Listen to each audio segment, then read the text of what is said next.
I'm back at Bream Creek where it all began in 2017. This is where I spent my one and only night in Tasmania, that certain circumstances led me to be back here again in 2019. This is my second to last night, so I thought it would be very poignant to do a summary to prepare you for what's going to be coming up in the next few months. I've just spent 3 weeks touring around Tasmania. I've visited between 55 and 60 locations of H.J. King's original images.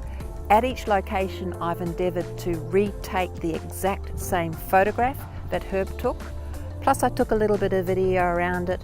Of those 55 to 60 locations, most were featured in either one of the two books that were published previously.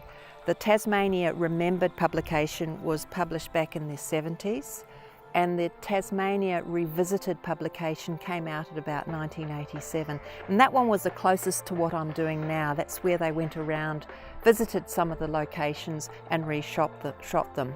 Now, I found that quite often when comparing the revisited images to the images I was able to get, they often didn't nail the right location. And the reason for that is technology. I've had access now, 35 years later, to GPS. I've been able to use Google Street Maps, Street View, to be able to zoom down during that 18 months where I was doing my research and actually plan and see exactly where those images were going to be taken.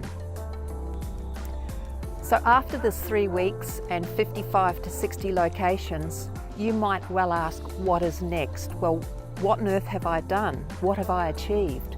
Well, basically over the next 10 to 12 months, I will be editing all the footage I have collected to craft stories surrounding each one of Herb's images or a collection of Herb's images in a particular location.